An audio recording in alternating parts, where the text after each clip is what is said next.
18वीं शताब्दी में एक बहुत बड़ा समस्या हुई इस पूरी दुनिया में, पूरे यूरोप में, या ऐसे कहूं कि पूरे अमेरिका के अंदर एक बीमारी फैल गई जिसका नाम था प्यूरपरल फीवर। गूगल करेंगे तो मिलेगा। वो क्या रहा था कि जो भी लेडीज बच्चों को डिलीवर कर रही थी, जितना भी डिलीवरी हो रहा था लेडीज के थ्रू, वो सब लेडीज 48 घंटे के अंदर अंदर डेथ हो रहा था उनका, है ना। In 18th century in Europe all over America एक बीमारी फैल गई, puerperal fever, black death of childhood भी बोलते हैं इसको। 48 घंटे के अंदर सब लोग मर रहे थे, सब लेडीज की डेथ हो रही थी और किसी को समझ में नहीं आ रहा था कि ये हो क्या रहा है। और धीरे धीरे इसने पूरे यूरोप को डैमेज करना शुरू कर दिया। It's very difficult, very very difficult. और लाशों की लाशों बिछती थी, किसी को समझ में नहीं आया कि हुआ क्या। डॉक्टर्स बड़े हैरान थे। और ये वो टाइम था जब मेडिकल साइंस करवट ले रहा था, है ना। चेंजेस हो रहे थे मेडिकल साइंस के अंदर, इतना सक्षम नहीं था मेडिकल साइंस भी। डॉक्टरों को समझ नहीं आ रहा कि समस्या क्या है, तो डॉक्टरों ने शोध करना शुरू किया। शोध कैसे करते थे डॉक्टर? सुबह जो जिन लेडी का डेथ हो जाता था उनका पोस्टमार्टम किया जाता था, उनका पोस्टमार्टम करते थे और कॉज जानने की कोशिश करते थे कि सारा समस्या क्या है 48 घंटे के अंदर।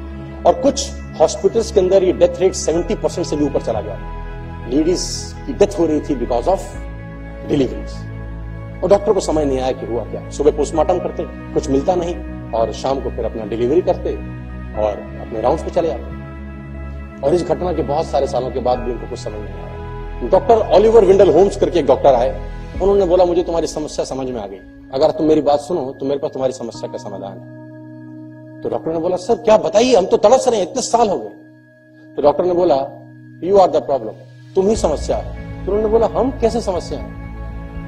तो डॉक्टर ऑलिवर ने क्या विटनेस किया कि जो डॉक्टर डिलीवरी करने के बाद, पोस्टमार्टम करने के बाद क्या करते, जब ये पोस्टमार्टम करके वापस आते डिलीवरी करने के लिए, तो ये हाथ नहीं धोते थे अपने, विद द सेम हैंड्स ये डिलीवरी परफॉर्म कर रहे थे।